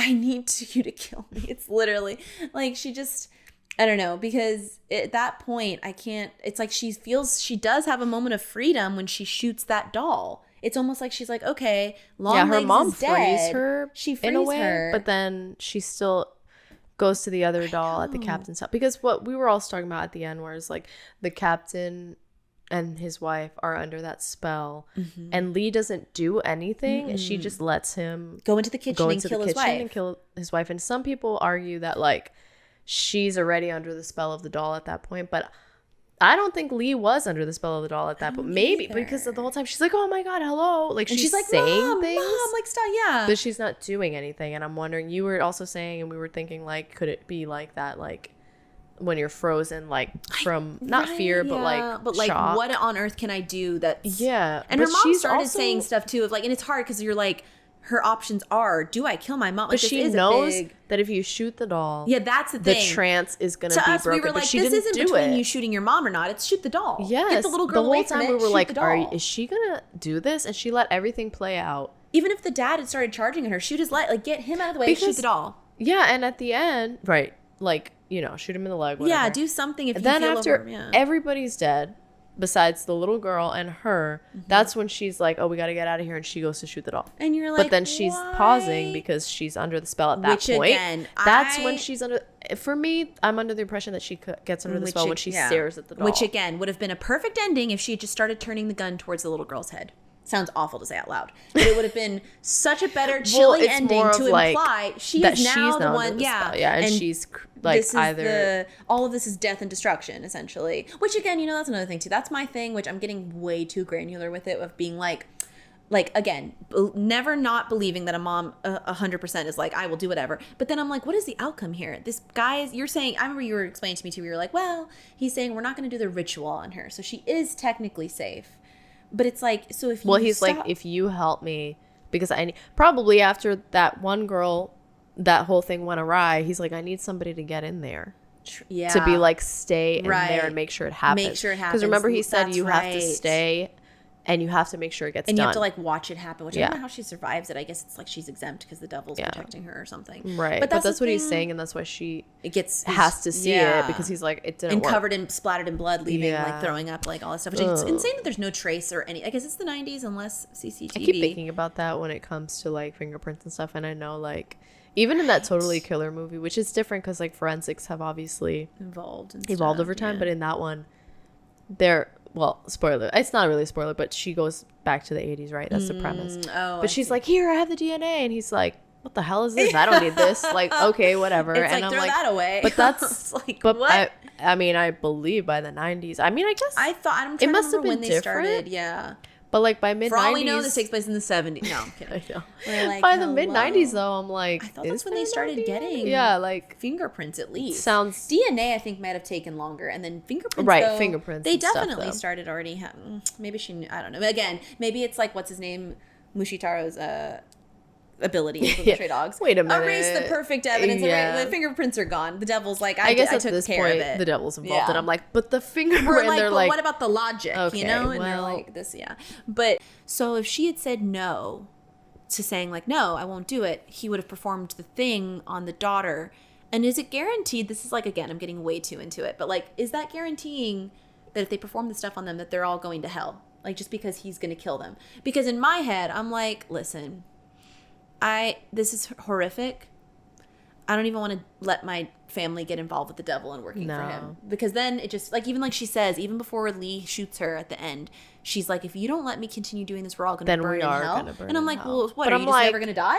Is the devil going to keep you eternal? I feel like everything you're doing is going to get you in like, hell. If you believe in heaven and hell, I feel like that's not going to get you to heaven. And that's why that form of like Satanism, not the like term of like, what, you know what I mean? Like actually killing and doing things. It's kind of like, is the goal here to rule in hell? Like, you know what I mean? Like, what's the goal? I can never tell. Like, these people well, for me, that sounds like I'm gonna be like, well, wait a minute.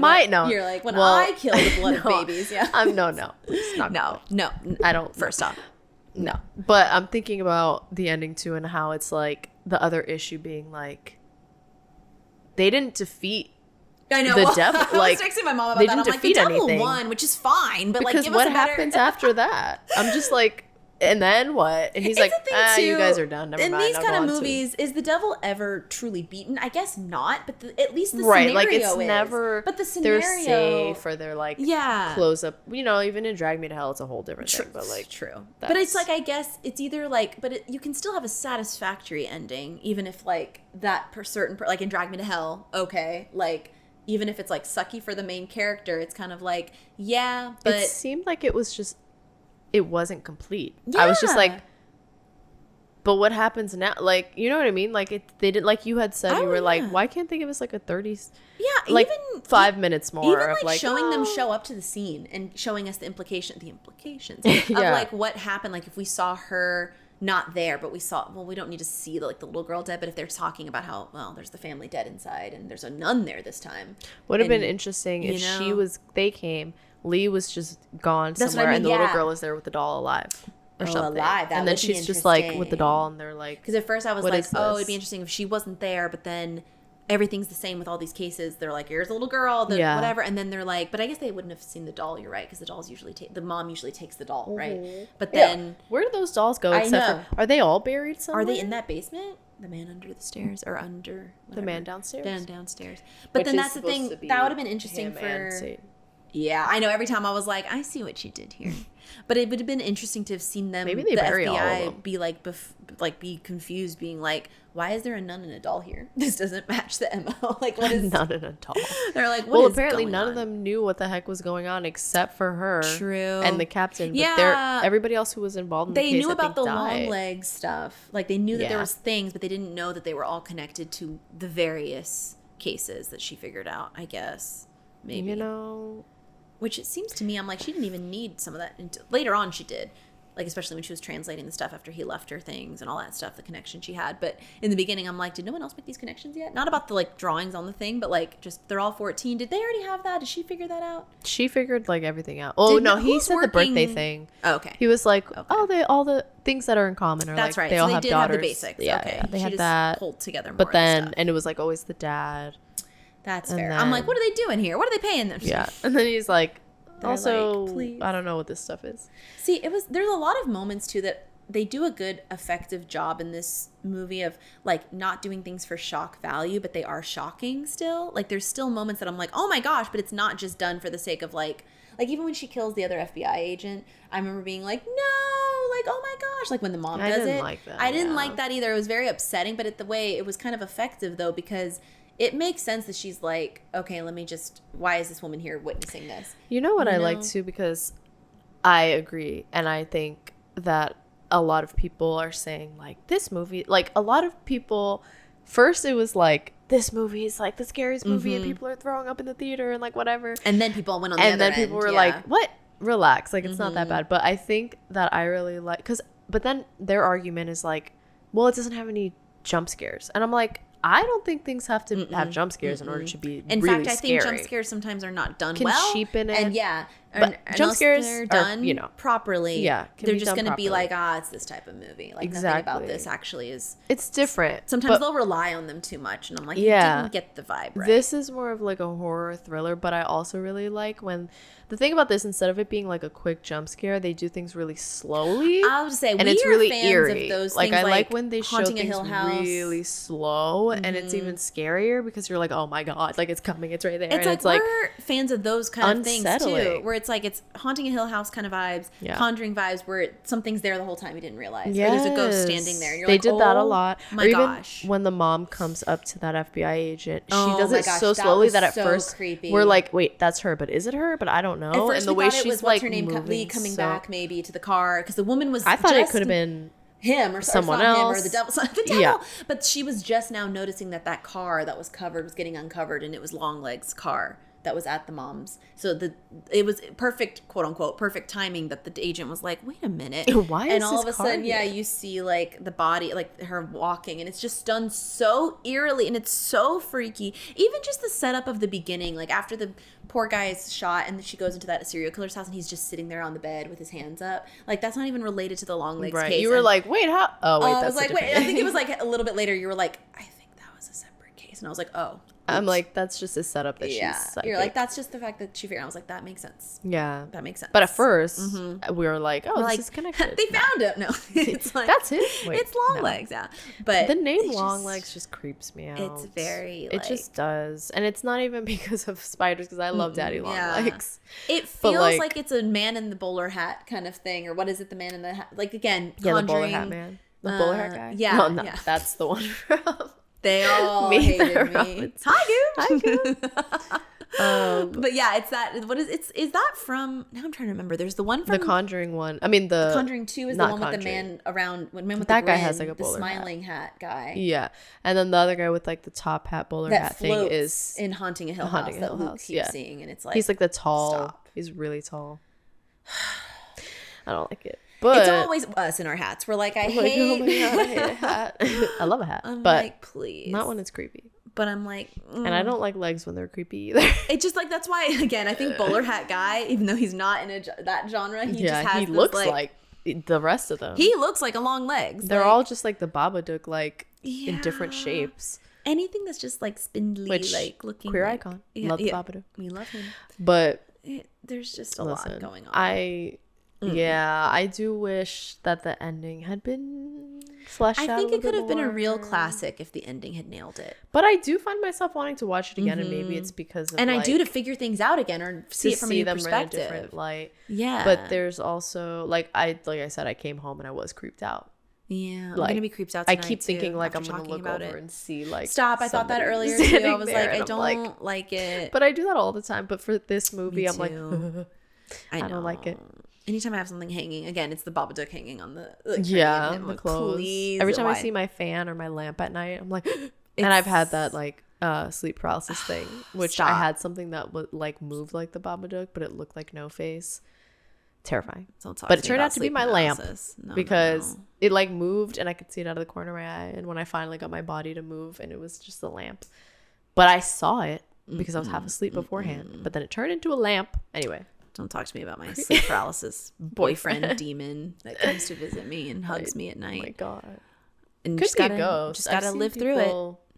I've had it too where I'm like napping on the couch and it full on, I feel the presence of my door. I hate it. I need to just like not have my couch there because it's like, that's just the, that's just the way. Yeah. Like I just feel like I can sense the door. It's like if I'm laying on the couch, I can sense the door being opened and someone walking and I can't move. And so it's just like, it's just a powerlessness thing. Like I hate it. And to really like break that and get your body to move takes like all the effort. And then it's why you're not supposed to, because I've learned. That's what I did, and I saw the lamp. I've learned that I used to do that when I was younger. What are you supposed to like relax? I used to always try to break out of it, and it almost hurts because you're kind of like pulling your you're getting your muscles to like move. And I used to do that when I was like in high school, like senior year when this started for me, and I was always like, how come I can't? And it was like a struggle. And then eventually when I started having that happened where I felt someone come in or I felt someone like lay down, like spoon me, and I got freaked out. Instead of trying to like struggle, I would just let it happen and then I would wake up.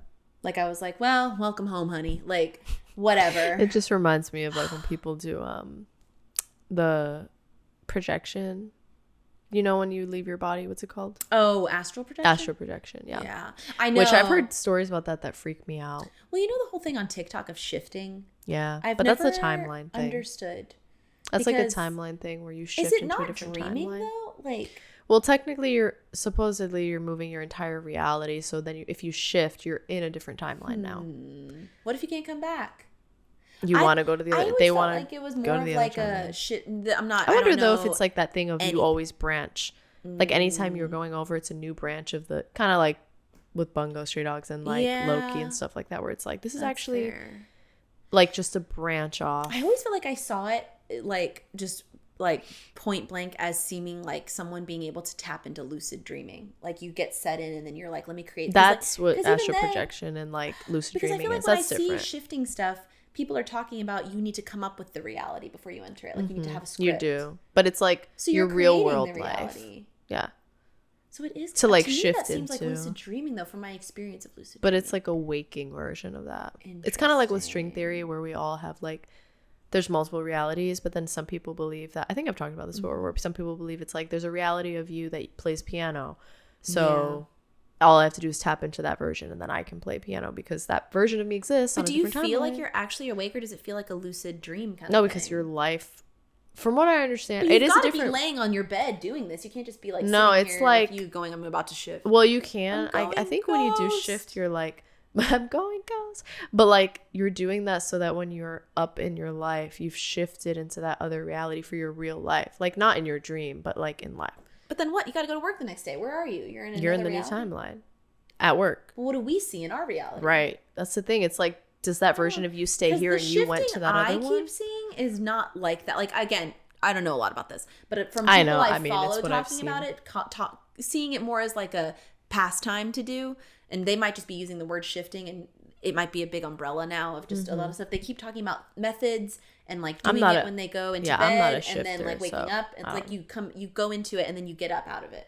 As opposed to staying there, because that does sound terrifying to me. Well, from what I've seen I'd be people like, be like, I'm shifting into the new timeline. But then I have seen people say they're like, I think it might have a big umbrella back. Where they're talking about like there's that, but then there's the kind where it's more of like me taking this way, more of like a hobby thing where they're like, it's fun, it's easy, you got to practice though. Like you can't just, I couldn't just go into your bed right now and be like, I'm gonna go shift. It's like you have to literally. That's why I am using the word lucid dreaming, but it might just be a thing of like half like it's different though, where you're just like, which it seems ideally that's why people are always joking. It's like you can do it, like you said, that thing. It's like there's a reality where your favorite anime characters are alive. That's why people are always like, I went into this reality and I saw, and like sometimes they're like, that could be it. Maybe I thought that they were like, and I live there now. It might have like evolved because then maybe they shift and come back. Yeah, they were talking about how like the reason a script is important because they're just like.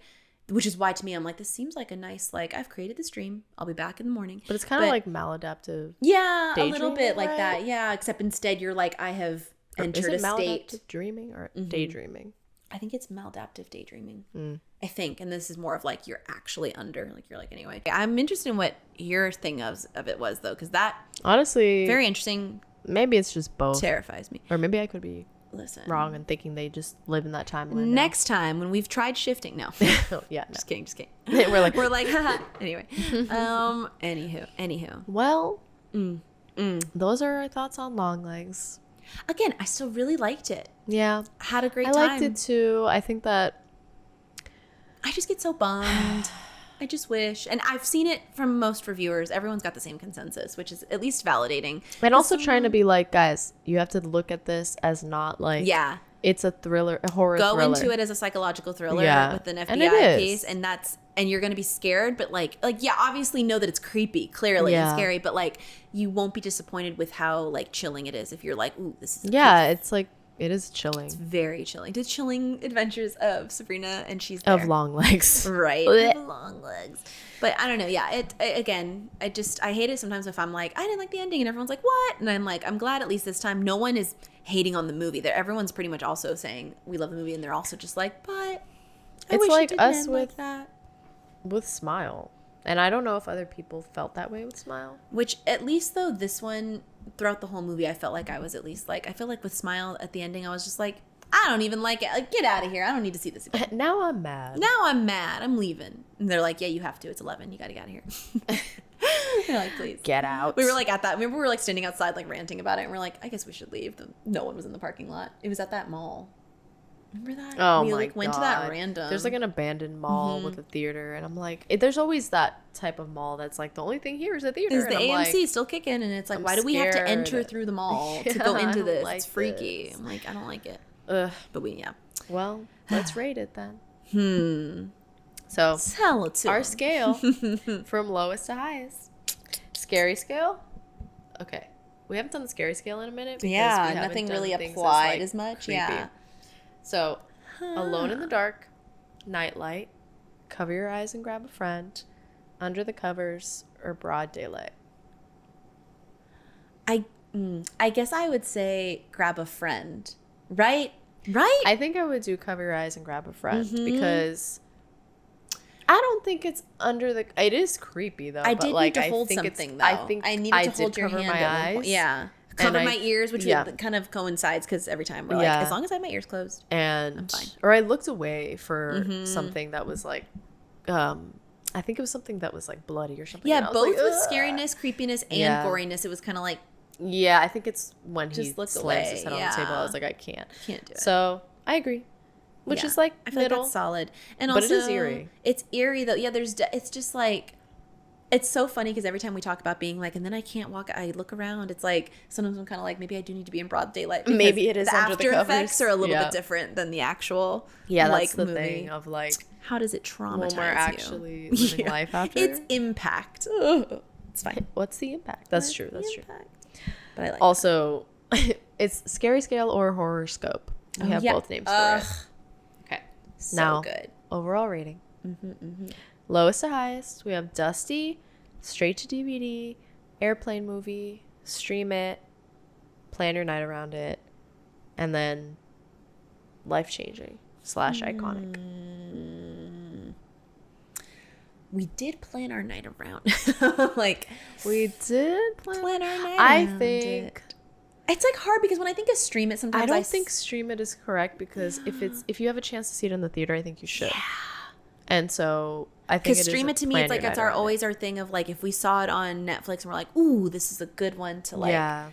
Which I know straight to DVD can sometimes be that way, and stream it's more just like this is a great. I don't know. We might have to change up our overall rating scale because I feel like some of them blend together. Some of them blend together. It's like straight to DVD has such like a good vibe to it, and it's different than stream it though. I feel.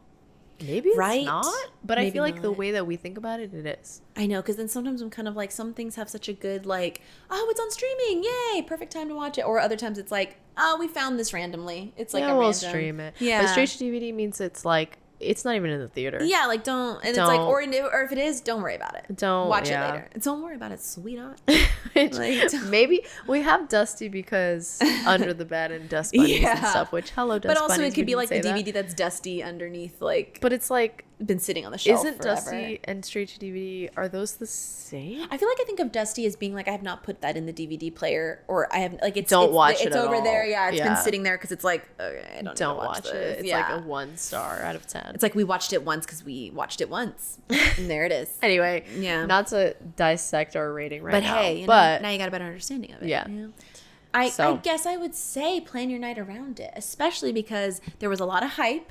And there was a lot of, or at least a lot of, not expectations even, because I know like you're saying, like you didn't see anything beforehand, but there was a lot of like, what is this? And I felt like it didn't disappoint on that aspect. We also have a lot of iconic people attached to this. Very true. Very true. We have Oz Perkins. Because I feel like it could have been easily like, you're like, I want to go see this. I want to go blah, blah, blah. Let's make it time to go see it. Plan our night around it. And then we could have gone to see it and been like, even from the trailer, I was like, I definitely want to plan to see this and like see it right away. And then it didn't disappoint on that front. Like everything was entertaining, acting was good, very good visually, direction wise.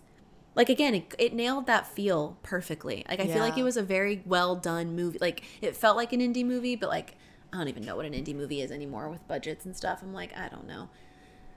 Because this has got big names attached to it, so it's like I saw that the budget was $10 million and then they made $21 million, I think, the first weekend. Oh, because it's but gonna most make a of lot, the budget low, went to Nicolas Cage. That makes sense. But then he also is the executive producer of it, so it's kind of I think like, $7 million went what to I'm him. gonna get out. Yeah, he's like, let me. And then it made a lot on the first week.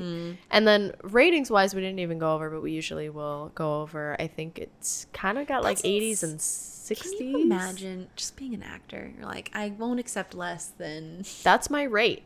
And honestly, everyone should be that way. Insane. It's amazing also, having those standards you're just for like, well, absolutely incredible. Just know you're like, I'm gonna make that millions. I get 70% and of it the makes budget. sense. I used to think as a kid, I'm like, that's so stupid. Why can't it? It's like, but if you think about it, it is kind of insane that you're like, I am making you millions. I deserve like, and again, it's like a group effort thing, but they are But it's like, face? You know that if I'm somebody who's worth that much, here's why. Because you know that like, not necessarily in this scenario, but like just in general.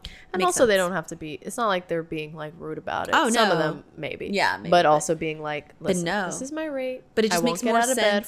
For less. But it just like, it's like, I feel like it's like more logical as I get older, being like, oh, that makes sense. Whereas as a kid, I'm like, what? Why would they get this? They're just what? And it's like, well. They're just on screen. There's just so much money involved in general. Listen, I love when the arts get, because when you think about it, is that they're just theater kids, you know? It's so true. And those are our people. Paid. I love it. Well, thanks for being here, Dust Bunnies. If you guys aren't watching us on YouTube, check us out from Under the Bed Podcast. You'll find us there. And then if you guys have a movie that you want to suggest to us, or something that you want us to cover, you can send us, you can comment on anything and let us know. Comment on a video. We see everything. Yeah. And when we don't. But when we do, we do. But yeah. Or you can send us like a little email through our website, which is from underthebedpodcast.com. Follow us on TikTok, from Under the Bed Pod. And then our Instagram is from Under the Bed. Yes. Come check us out. Come see us visually if you're just listening. Come watch us. Put us on in the background. I know. We love a good YouTube and on in the background. We personally love doing that. And it's like you're still getting all of it, and then you're still also, but also vibing. You're hanging out with us. We welcome you to check out and check in when you need to, if you need us for your chores. You know what I'm saying? This is a welcome safe space. In fact, go do that thing you've been putting off, because I know you're not cleaning something. Now I need to listen. I put ourselves on. Body double. Body double with ourselves. Go. Now hold on. Put ourselves on, and then but go. Incredible. Go do the thing you need to. But also, I like drink some water. And I was like, wait a minute, we got it. And then she already was there. She was way ahead of me. She was like, and also stay hydrated. And also just look great for yourself today. Yeah, and also pat yourself on the back. Shine bright, superstar. Like a diamond. Way to go, superstar. And what's the thing I was gonna say too? Also, if you could give us a 5-star rating. Yes. Tell a friend about us. Like and subscribe. Like and subscribe. Pass the word. Let's go. Yeah, we love doing also more like we love a good random movie that we found, but we do love doing the ones that are in theaters. Yeah. Like I say relevant in the sense that like, you know, everyone's talking about it. Newer stuff. And so I feel like if you have suggestions for that, or in general, like if you start talking about it, we will be making more. Like I just feel like it's so fun when it's like something that everyone's talking about. So we love the discourse, not discourse, like don't come in our comments being, I'm like, warning, be chill for real.